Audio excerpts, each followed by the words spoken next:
Hi everybody, welcome back to another My Tutor Online Schools lesson. We've got a maths one today on histograms and cumulative frequency diagrams. So this lesson is 1 hour, so it will go until 3 p.m. And there'll be a chance for Q&A questions at the end. But as always, whack messages on the chat and the Q&A throughout, and I'll check them as much as I can throughout. So this is me, Molly. I'm leading today's session, and I've done a lot of tutoring through my tutor. So hopefully this will be a good session. So yeah, as I said, any questions that you have throughout, just pop it in the chat or on the Q&A. And I think we should be good to go. So we're currently doing graphs. We've done quite a lot of talk on graphs and stuff.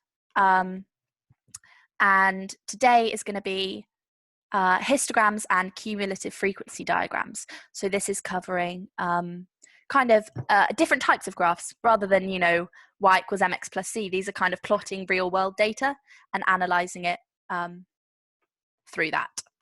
So those of you who were here yesterday, so you can actually hear me. But let me know if, because this is obviously the first time I've used them, so let me know if anything with the audio messes up. Okie dokie.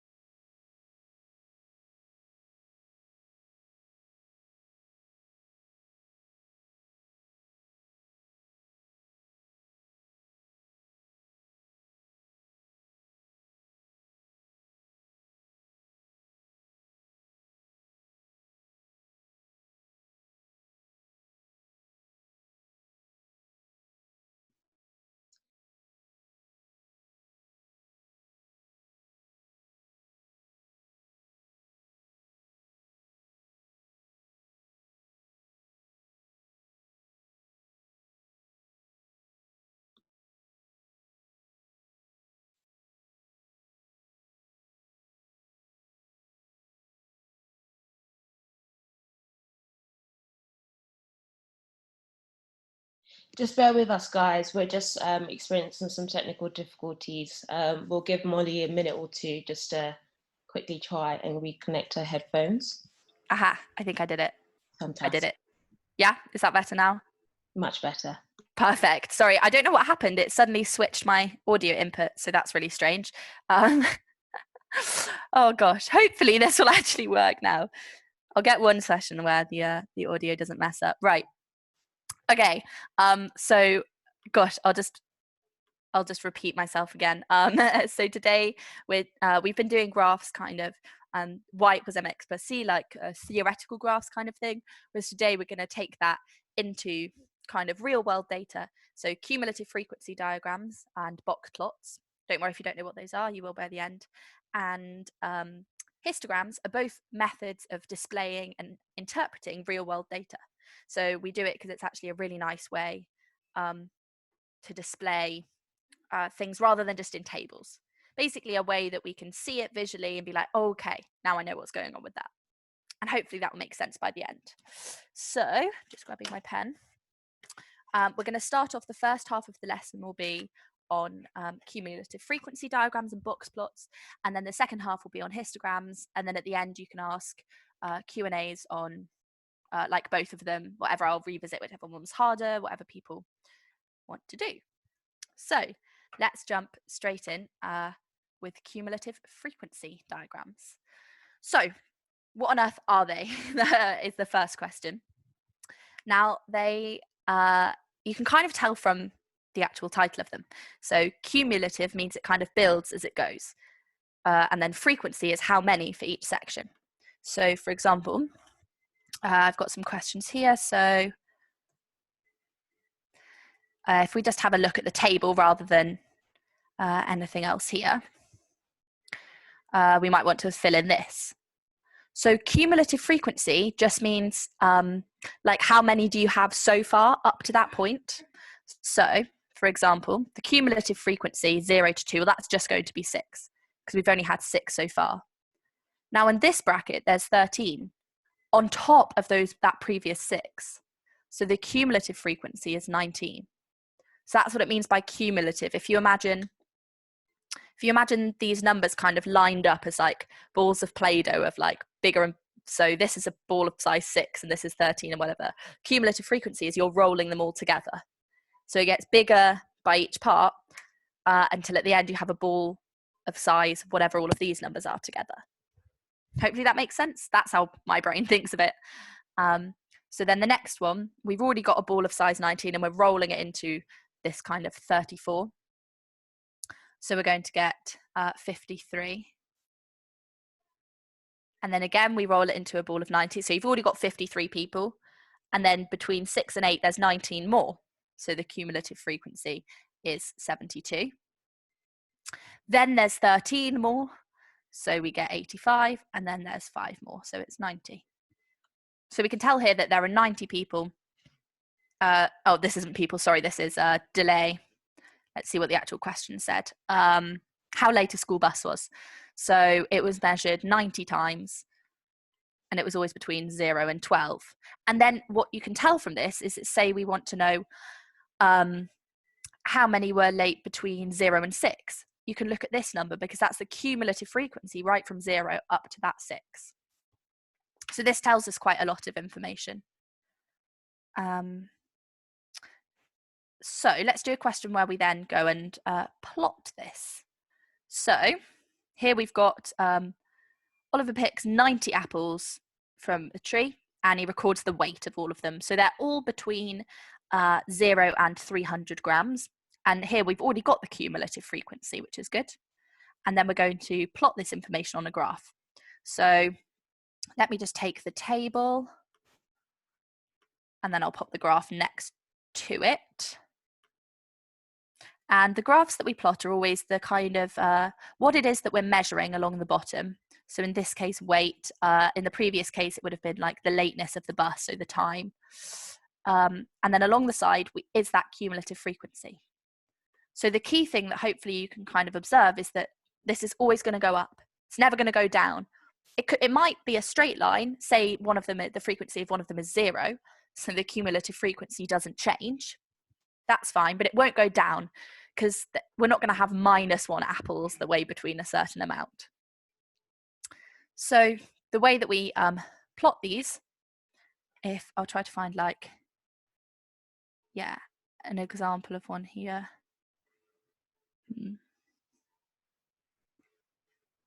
Can't find it, that's fine. So the way that we plot these is we take we're going to plot like the weight against the cumulative frequency. So where it goes up to here. And I think that's what I was just trying to double check, that it's along the median here. So let me just grab up, I do have an example of one drawn here and I can't find it. Because obviously you can't plot like a range, but there are sometimes different kind of standards for doing it. So let me just grab this up for now. See, this is what happens when I have too many tabs open. I can't find what it is that I'm looking for. Oh, so this one's plotting at the end of each one. Okay, cool. So we plot at the upper end of each of them, which is different to a normal kind of frequency one, right? Normally, and with a histogram, in fact, we'll see we plot in the middle. But here we plot at the end because this means that we're going to have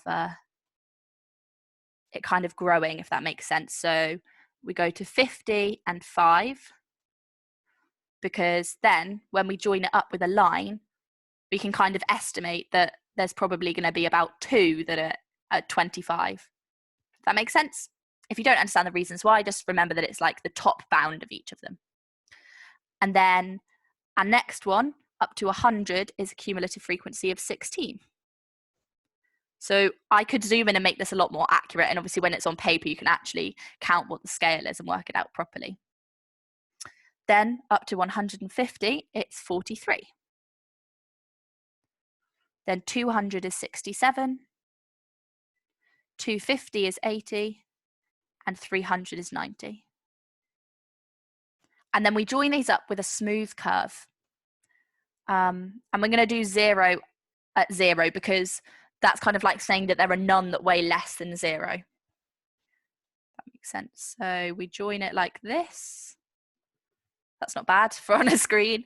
And like I said, you can see that at some points it increases a lot quicker, and at some points it's shallower, but it's always increasing. We never drop back down again. So this is a kind of a generic example of a cumulative frequency diagram. So let's have a look at another one. Here's one where we've got to do a little bit more work. So this question is about Debbie collects data on the time it takes people to complete a cross-country race. So it takes everyone in between 0 and 90 minutes. And as you can see, we've got, for example, 2 people take less than 20 minutes. And there are 12 people who take in between 20 and 30 minutes, and so on. And there are 4 people who take in between 70 and 90 minutes. So that's what this information is telling us. It's just a frequency table. And then we're going to want to use this information somehow to plot a cumulative frequency diagram. So let's pop this on here alongside it. Okay, so always remember, if you'd like to, first of all, look at these headings, because if it's just frequency, we're going to need to calculate that cumulative frequency like we did in the first example, because otherwise we can't plot it. We could just plot a frequency one, but this is about cumulative frequency, so it's it growing. So I'm just going to zoom in on, not that far, on just the table, and we'll have a think. So the first one is always the same. You've basically just got to think that it's like 0 up to the thing. So 0 up to 20 stays as 2. Then 0 up to 30. So how many people took less than 30 minutes? Well, there's 2 that took between 0 and 20, and another 12 that took between 20 and 30. So it's going to be 14 in total. So hopefully you can understand where that's coming from, why these numbers that I'm adding. And yeah, someone in the chat got that. That's great. Yeah, also, if you're new, feel free to pop your answers in the chat as we're going along. It gives you a way to kind of have it really interactive. And also, if you ever get confused and pop a wrong answer, and I can explain maybe where you went wrong with it. So the next one is going to be how many people took less than 40 minutes.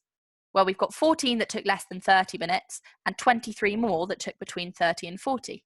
So we just do 14 plus 23 is 37. And I'm going to do this so on throughout each bit. So 67, 81, 86, and 90.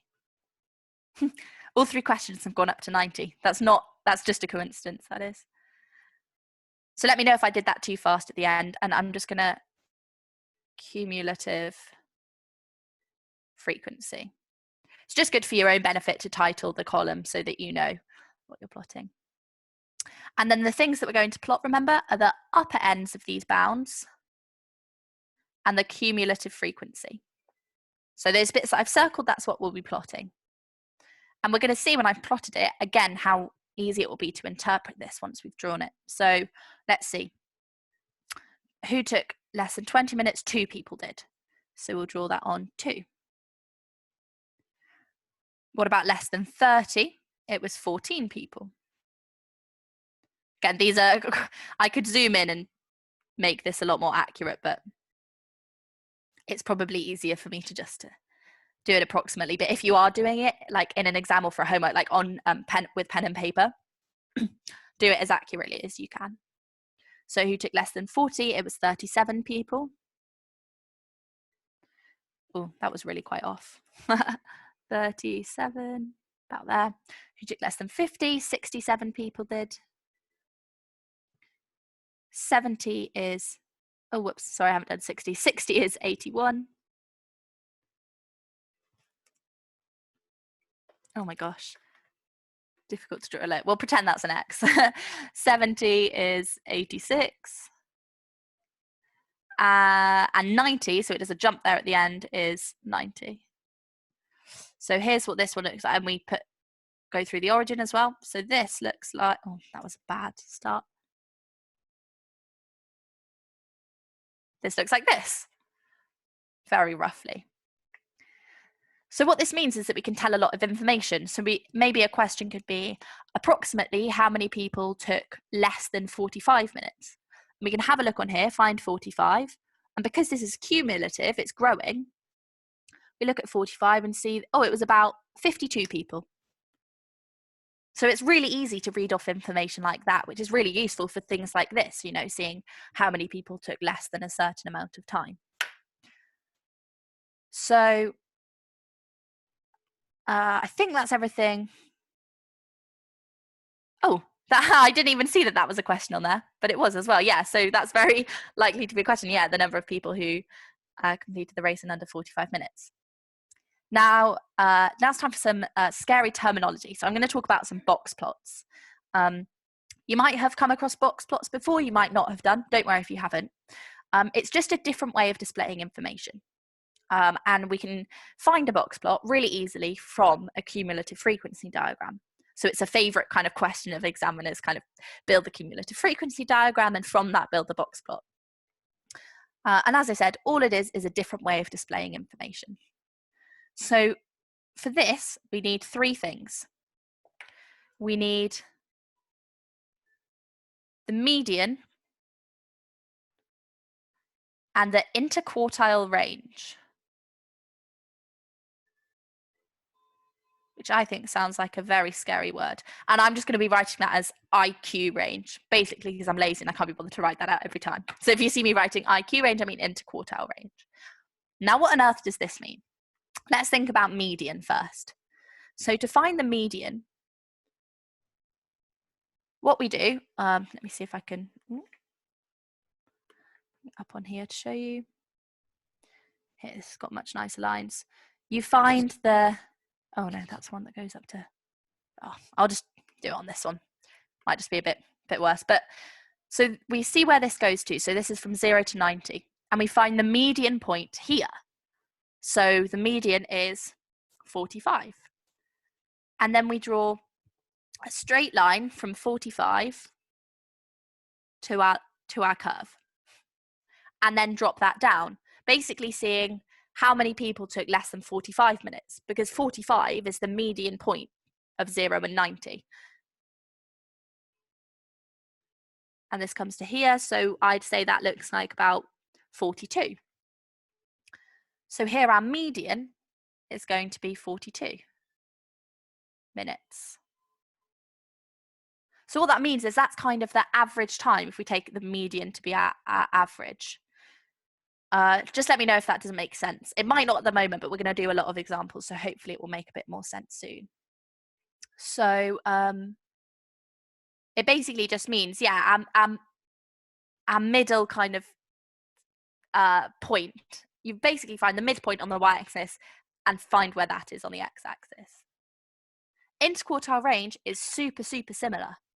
So, but all this is interquartile, so it's between the quarters. So median is in the middle, and then we're going to find up 1/4 and down 1/4, or up 3/4. So we said that half of 90 to find the middle was 45. So what about to find the quarters? So we're going to want to look at 22.5 to find the lower quarter. I'll call that LQ. So we draw a line, a straight line from 22.5.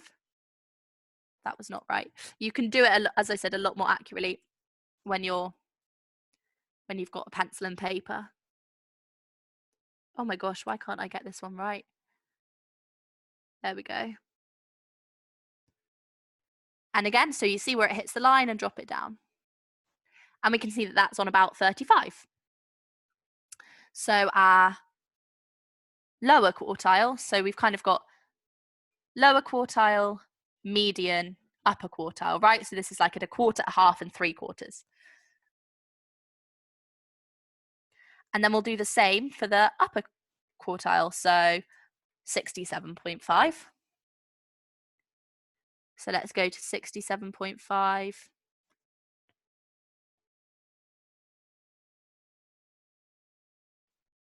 And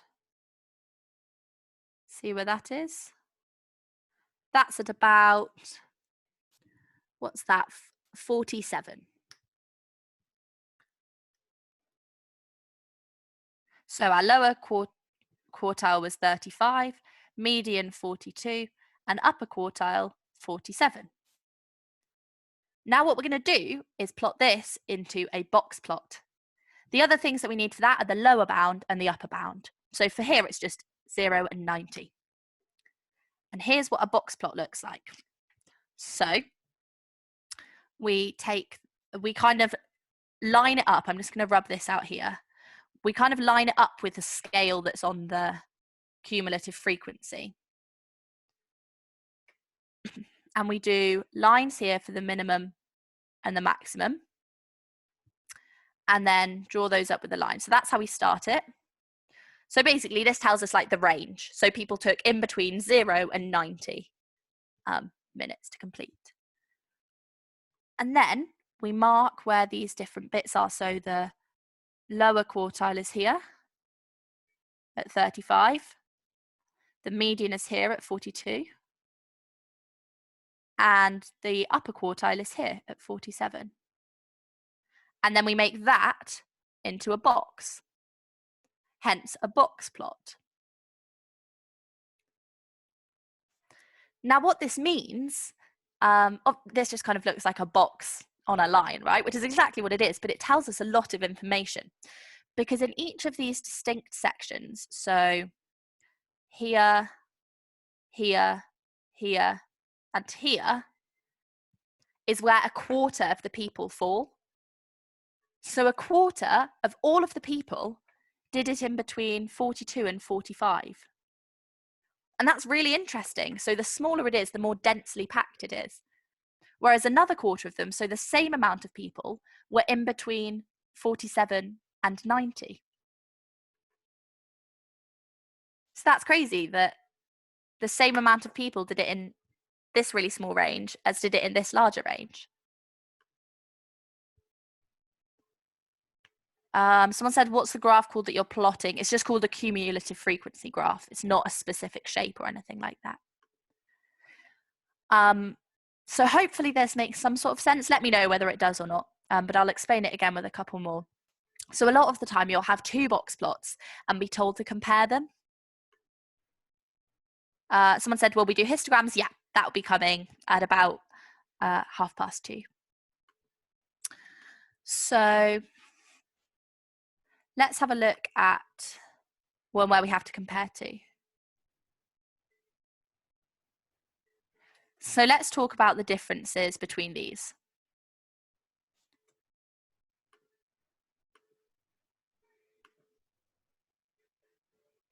So here we've got two box plots, again with our scale here.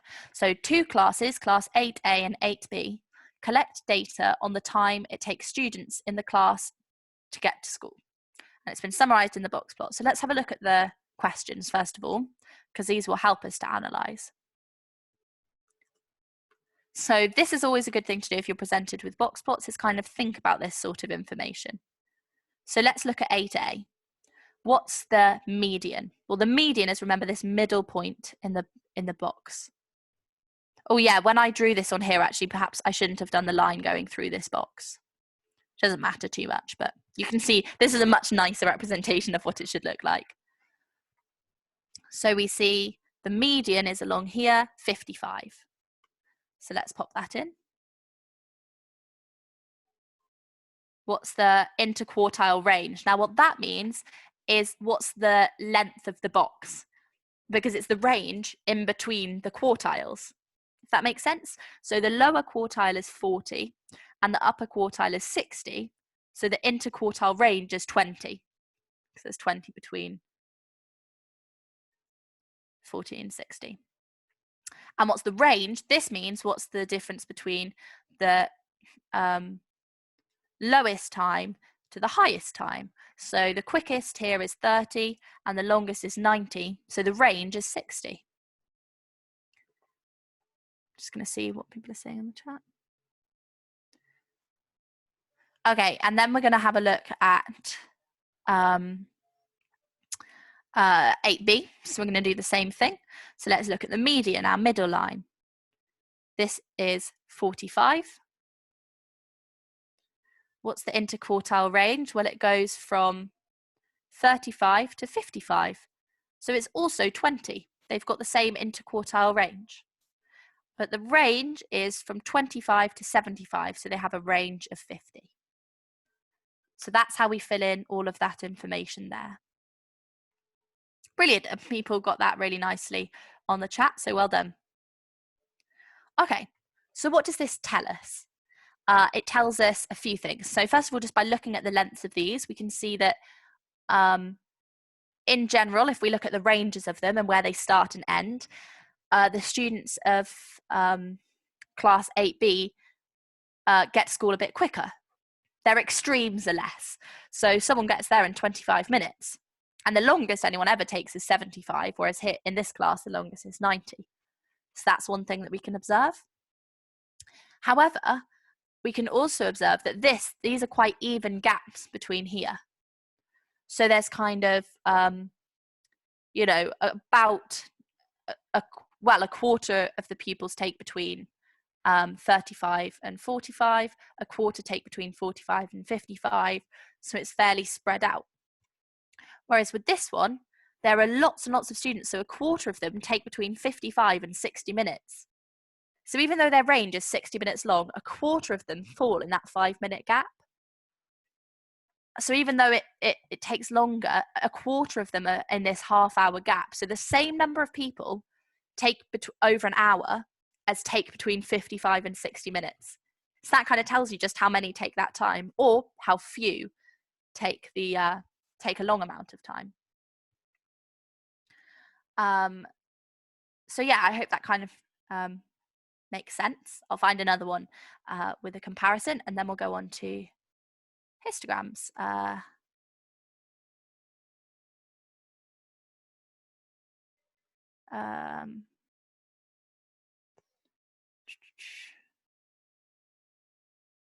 Okay, let's have a look at this one, because here we're going to have to draw a box plot and then we'll compare it.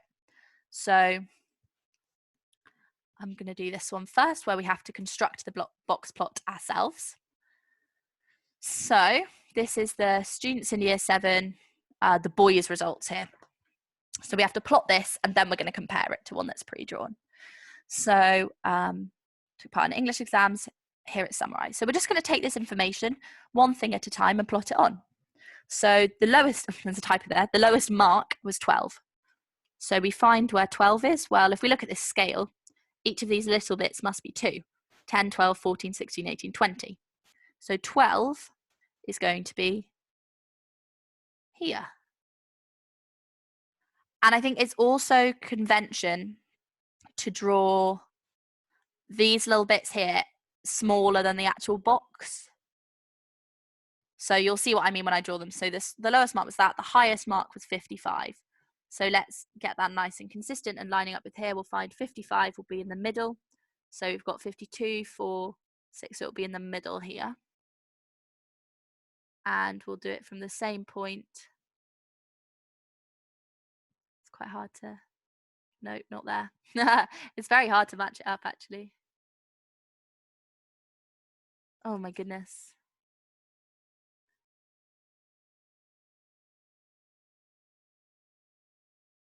Right, gosh, I've never had to concentrate so hard in my life. Right, there we go. So we've marked on our bounds. Then the median was 32. So we'll do like a longer line at 32. So what I'm going to do is just draw them and then move them around afterwards, I think.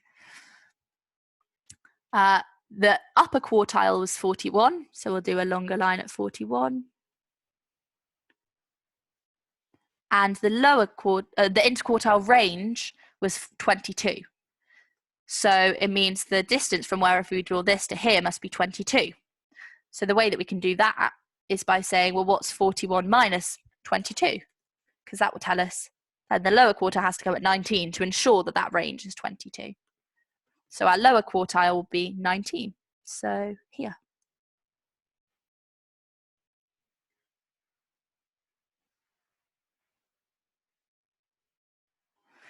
And then we just connect up that middle bit into a box.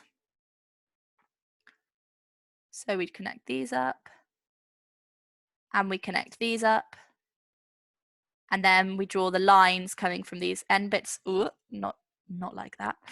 These lines here up to the box. Yeah, up to the box, not through as I did the first time. Just to match it with convention. And there you go. I don't think that's too bad. It took me a while, but yeah, so that's what our box plot looks like. Let me know if anybody had any issues with that. Someone said, does the quartile mean the actual quarter of the instances? Yeah, so it means a quarter of the people. So here, this is, I don't know, say 100 people. So 25 of them are between here and here, 25 of them are between here and here, 25 are between here and here, and 25 are between here and here. So hopefully that makes sense. Cool. So then let's get the, oh, which one was it on? Too many tabs open. Right, here we go. So then we've got a box plot for the girls' results, and the question just asks us to compare. So one kind of bit of exam advice is see how many marks it is, because that will kind of tell you how many things you want to be comparing. So it's 2 marks. So we want to be making 2 distinct statements, really. Someone said, how do you do the lower and upper quartile? So that's just as how the median is like. So say we do 100 people. We look at the 50, after 50 people, we look at where that is. The upper and lower quartile are 75 and 25 respectively. So it's kind of in between the median and the other bits. So it just splits it into quarters. The median splits it in half, upper and lower quartile splits it into quarters. So now, a good thing to do would be to make this the same kind of size so that we can see them actually directly above each other. So what can we say about this? We'll make as many points as we can think of. If you have something, whack it on the chat. We'll see what we can come up with for this. So the first thing that I would say is, even though the highest mark was achieved by a boy, so was the lowest mark. So I would say the girls are more, you could even just write it like that. So sometimes, like, the wording can be quite varied. So I would say the boys had a wider range of marks than the girls, holding both the highest and lowest mark. So the girls' scores are kind of more condensed. What else can we say? Well, let's have a look at this kind of median point here. Yeah, brilliant. Someone put a really good point on the chat. The girls had a higher average of marks compared to boys. Yeah, brilliant. If we look at exactly where the medians lie, the boys' median, so their kind of average, was 32, whereas the girls is 40. So that's another point that we can say. We can say the girls had a higher average mark compared to the boys. Brilliant. Is there anything else that we can say? Well, let's have a look at, for example, here, a quarter of them fall within this gap here. So we can kind of say, and this is similar to the first one with the kind of boys having a bigger range, the girls are more consistent with their marks. More of them fall within that, within the interquartile range kind of here. So we can say the girls have more consistent marks than the boys.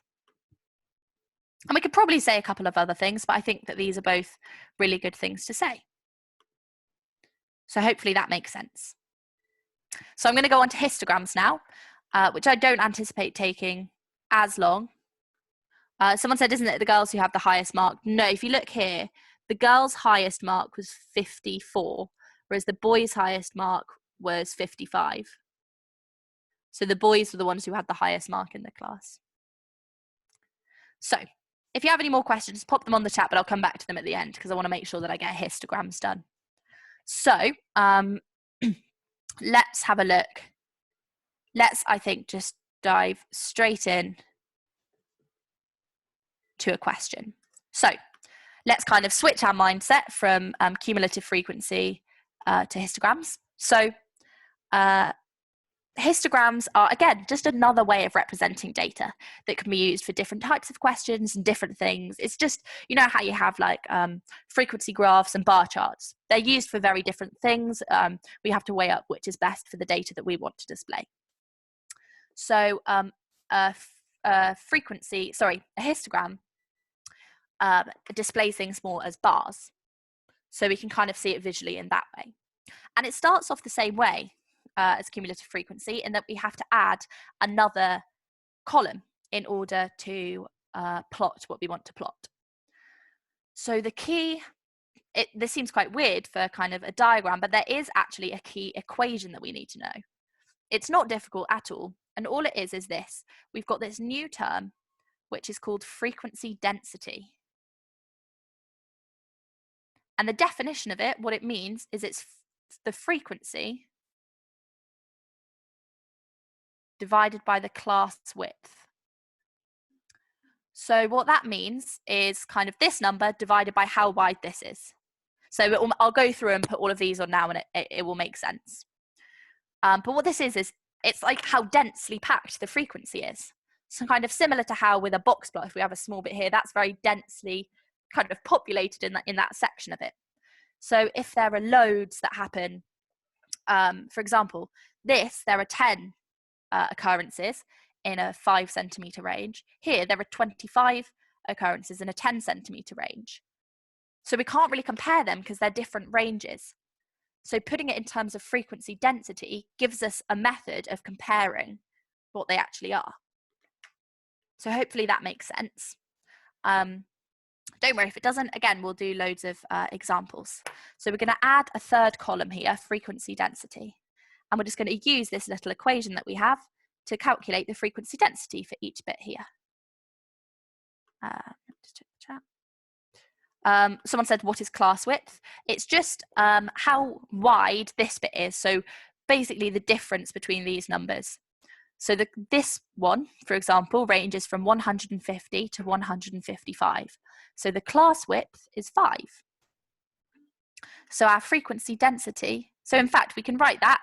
If you want to add another column to make it a bit easier for yourself, you could add a class width column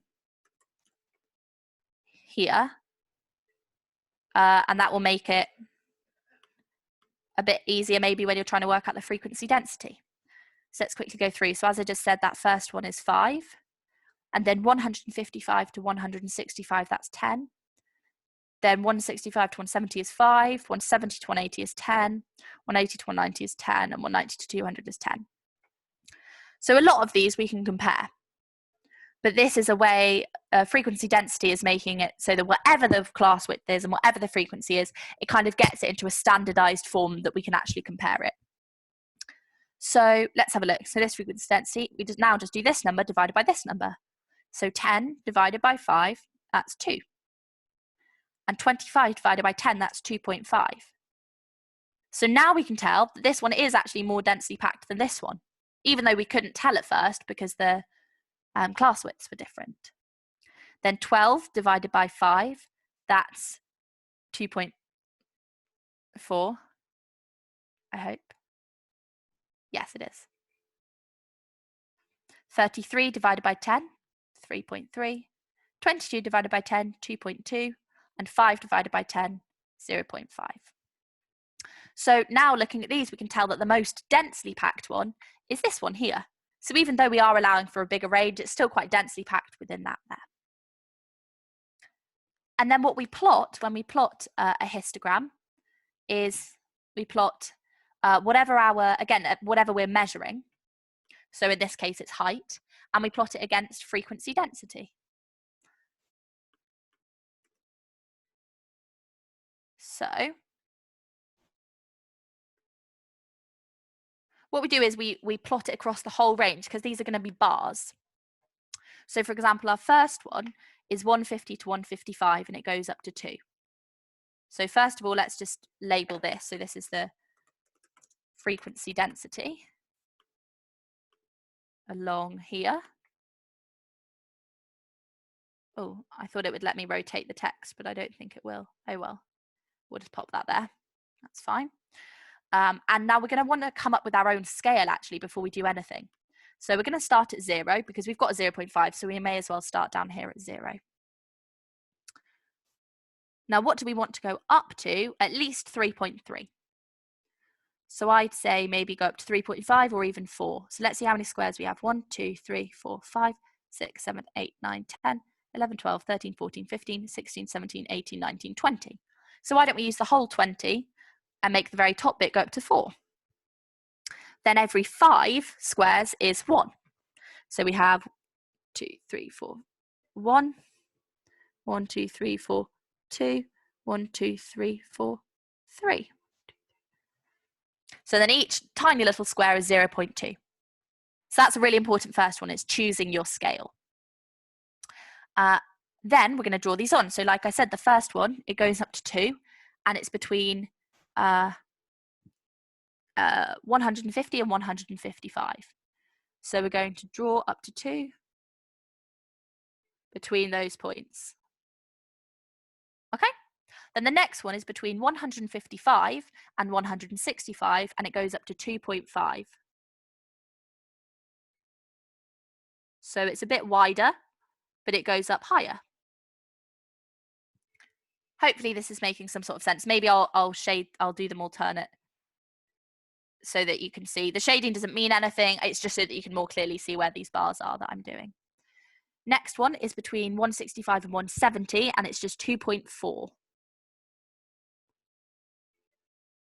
So what this tells us is that even though this class width is twice as big, it's actually almost the same frequency density, so the same kind of number of people per section, which we can see because this class width is 5 and there's 12. If this class width was 10, you'd expect this to then go up to 24. So you can tell that it's really close.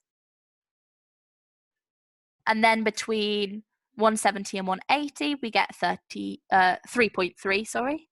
So here,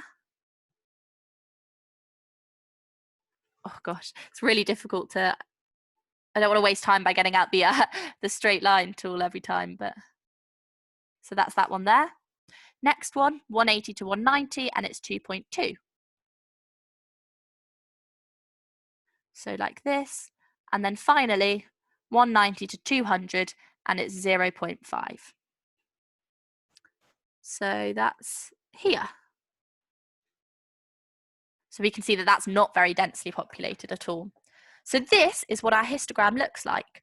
And it might not look immediately obvious what this is telling us, but if it's higher, it's more densely packed. And the key thing is, if we have a little look at this and rearrange it, just multiply up both sides by class width, we see that we get frequency is equal to frequency density times class width, right? All I've done is multiply up both sides by class width. And what that means is that the area, because these are representing frequency density and class width, and when you times that, you get the area of these blocks. So the area of each of these is the frequency. We're just kind of reversing this process that we did.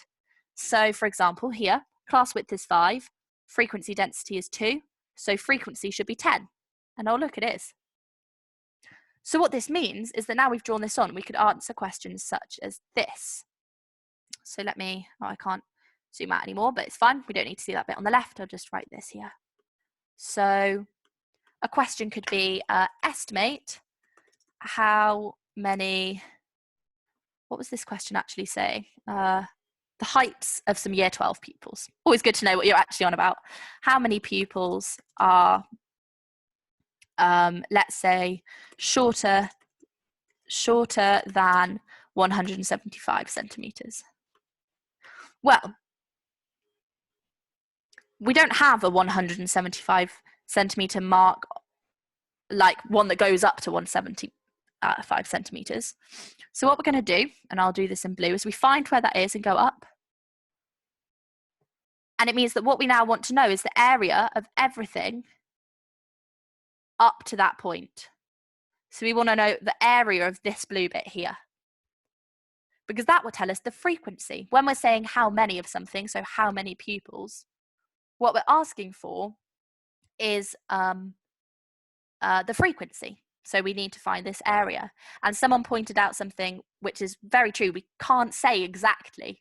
That's why it's estimate, because all we know from here is that there are, what was this range, 170 to 180, that there are 33 pupils in between 170 and 180. They could all be here. They could all be between 175 and 180. But we have to take our best guess and say, let's just assume that they're equally spread out. Because on average, they probably are. So that's why we can just put this line in the middle and say, well, let's assume that half of them are between 170 and 175. So that's why the question will always say estimate and never calculate, because it's impossible to exactly calculate it. Someone said, oh, they said it 10 minutes ago, what level would these questions be? I think that was back when I was doing cumulative frequency. The ones where you're comparing box plots and stuff, probably about a level 7. And these questions here, again, probably similar. Okay, so what we do is we want the area of each of these. Well, these first 3 are easy because we know that we know what the frequencies are. They're just the first 3 from this table. So like we said, we can work out that this one's 10 and so on. So we get 10, 25 and 12. The trickiest bit, and I'm gonna, sorry, there's gonna be a lot of shading on here, is this dark blue bit here, which is half of this. But that's fine, we just work out the area. So let's do it down here. So how wide is it? It's 5. It goes from 170 to 175. Oops. And how tall is it? It goes up to, well, we know what this is supposed to be at. It's supposed to be at 3.3. And then what's 5 times 3.3? It's 16.5. Which is also, if we look at the number of people here, it's half of this, which makes a lot of sense because we're saying that we're going to guess that about half of them are below 175. So then we add that here as well and add all of these up together, and that will give us our solution. So let's think about that. So 10 plus 25 plus 16.5. Oh, sorry, I've missed the plus 12. 63.5. Now, obviously, you can't have 63.5 people, so just round it. So that will round up to 64. So I'll make that roughly equals 64. And there's the answer. So out of however many people there were, about 64 of them are shorter than 175 centimetres. So we've kind of got just over 10 minutes left. So I'm more than happy to go back to cumulative frequency and box plots if that's what you would rather do. So what I'll do is I'm going to look for another histogram question, assuming that, but please, now's the time to pop your Q&A or chat messages on if there's anything that you haven't understood, anything you'd like me to revisit, any harder questions you'd like me to do, or any questions about the My Tutor online schools that you'd like Bola to pick up. Whack them all on there now while I'm finding another question.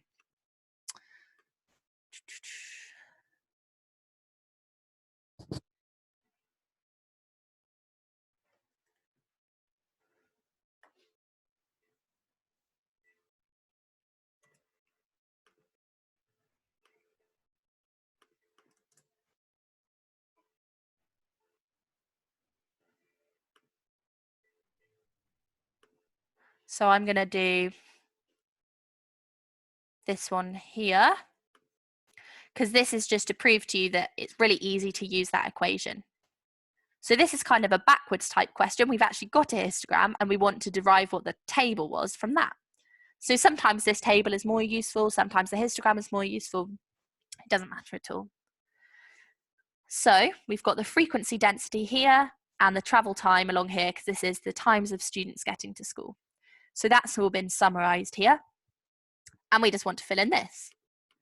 So the first thing that we'll do is fill in what all of the gaps are here.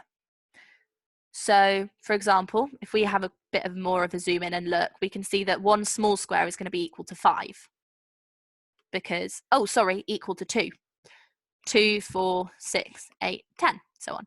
So the first one goes from 0 up to 5. So that's what our first range will be on here. So let's pop that on. So that's the first one here is going to be 0. Now the important thing here, you'll actually spot it from this, is that we always have less than and a less than equal to. That's because, and then again, less than equal to. That's because if this was less than equal to and this was, then what would you do if someone was exactly 155?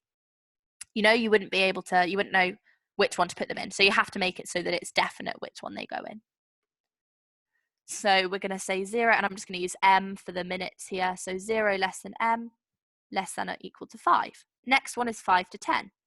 5 less than m, less than or equal to 10. Then it's 10 to 15. Then it's 15 to 20. Then it's 20 to 30. Then it's 30 to 45. And then all we need to do is find the frequencies of each of these. So we know that the frequencies are the area, because using that formula that we had, we know that frequency is equal to frequency density times class width. And this is the frequency density, and this is the class width. So let's do that. So for our first one, between 0 and 5, we have 5 times 1. So there are 5 in here. Next one, we have 5 times, now in this scale, 1 small square is 1. So, oops. So this is 0.1, I should say. 1.6, 1.7, 1.8. So 5 times 1.8, which is 9. And then 10 to 15, that's 5 times 2, so 10. Ooh, that joined on too much to the 9. There we go. 15 to 20, that's 5 times 3, so 15. Here we've got a different class width suddenly, so 10 times 0.8, which is 8. And finally, 15 times 0.6, which is 9. Yeah, 9. Trying to do decimal multiplication in my head. There we go. So that's the question completed. So hopefully that makes sense as well, kind of going from one way to another. Someone's made a good point, which said, despite it being rather bizarre, what if a student takes 0 minutes to get to school? That's a good point. I guess for the first one, because there's nothing before, we could have this saying less than or equal to as well. Because then if someone does take 0, we know that it can go in that slot. So yeah, I guess that is allowed in that section there.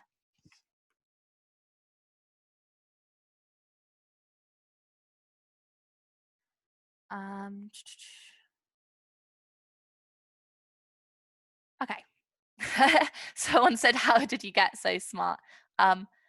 If you enjoy maths, or like learn to enjoy maths by doing practice and stuff, then it becomes a lot easier to get smart at it. Also, I'm doing maths at university, so, and also I'm definitely not smart at other things, so everyone has their thing.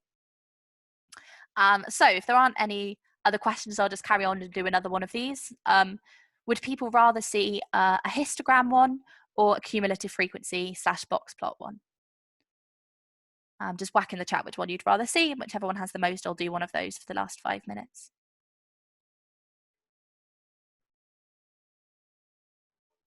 Cool. Okay, the first two both said histograms, so that's what I shall do. Cool. I'll try to find one that's got, yeah, here we go. This is a good question. So let's do this first, because this has got a couple of parts to it and then like a good question about it. So this table shows the results of a spelling test, and then we can see from here we're about to want to plot it in a histogram. So before I put that on the screen, let's do our frequency density. Remember, if anything's about to say plot a histogram, you're going to need the frequency density. So, gosh, I need to make this even smaller. Frequency density. If you remember, the equation for that is frequency divided by class width.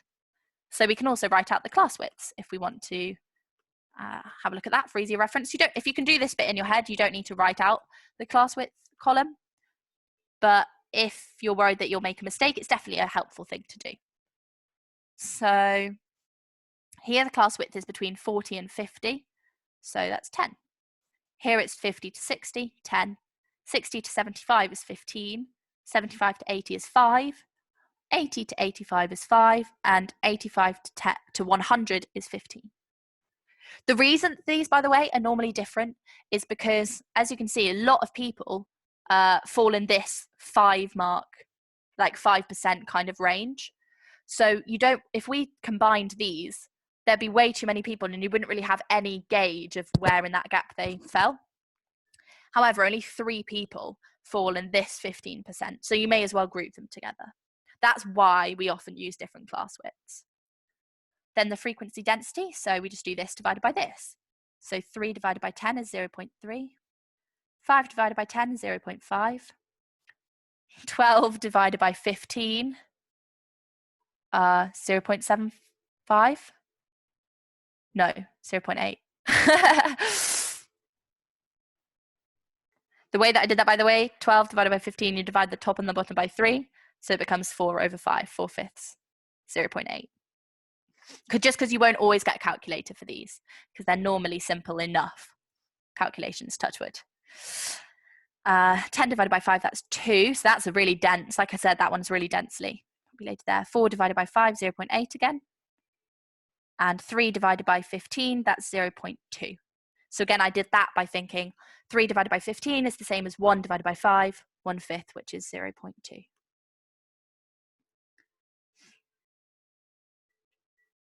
Someone said, which class would someone who scored exactly 80% be in? It's a good question. For here, we look at what these signs are here. So this is 75 up to and including 80. So it's less than or equal to 80. So they'd be in this one here. Okay, so we've got our frequency densities. So that's perfect. We can go ahead and plot these results. So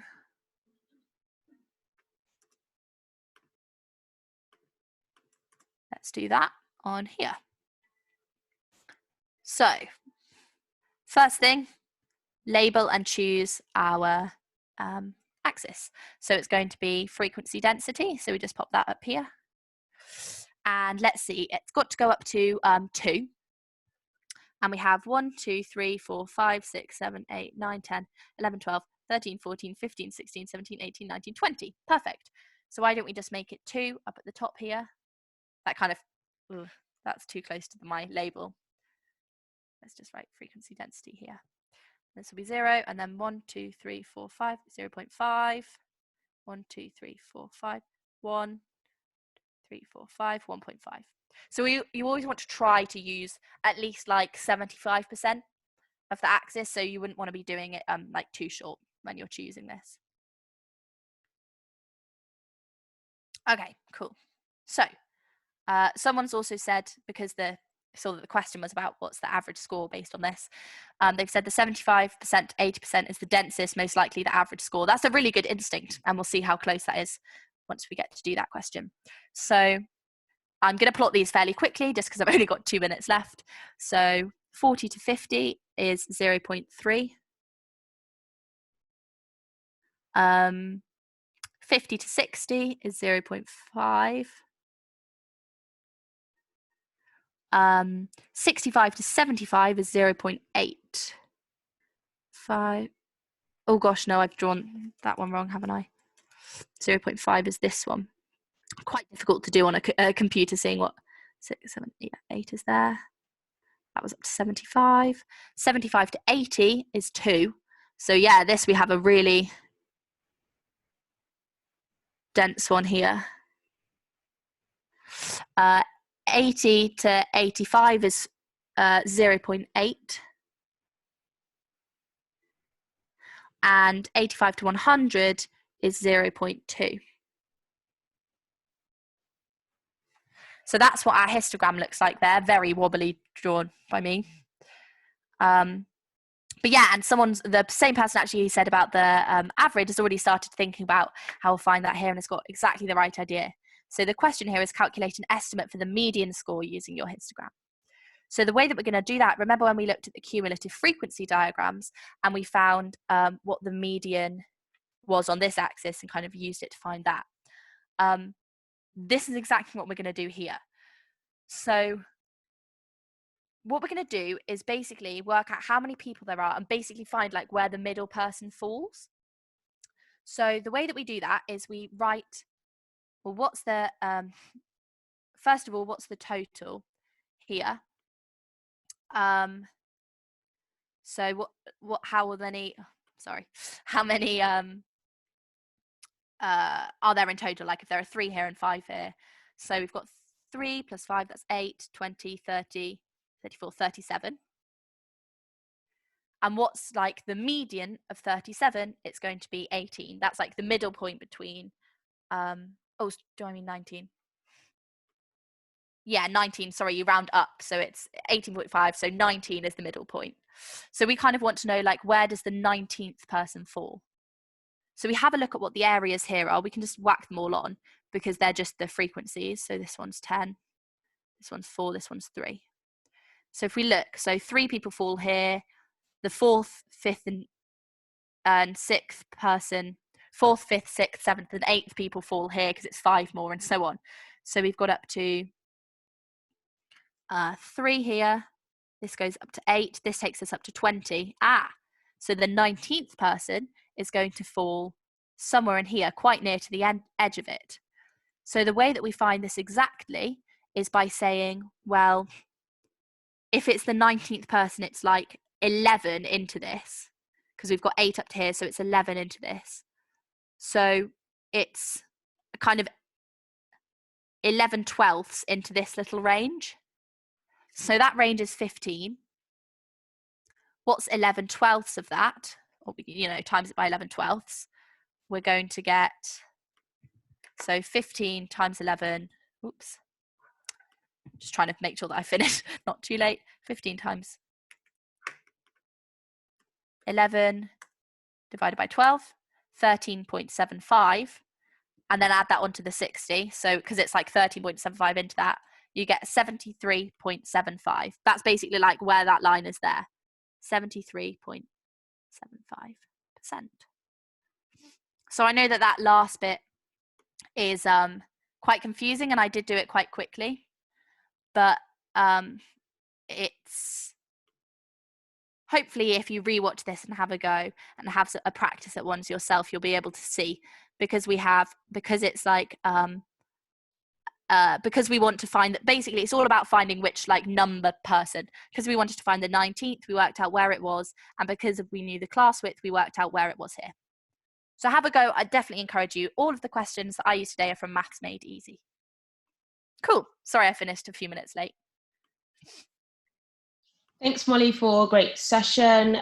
Thank you all for joining us today. Remember that all of our sessions are recorded and uploaded onto our YouTube page, so you can always rewatch, as Molly already referenced. If you enjoy the session and you're looking for some more personalized learning, we do offer one-on-one tuition, which you can find out a bit more about on our site. Thank you, everyone. Have a lovely afternoon. Bye, guys. Bye everyone. Thank you.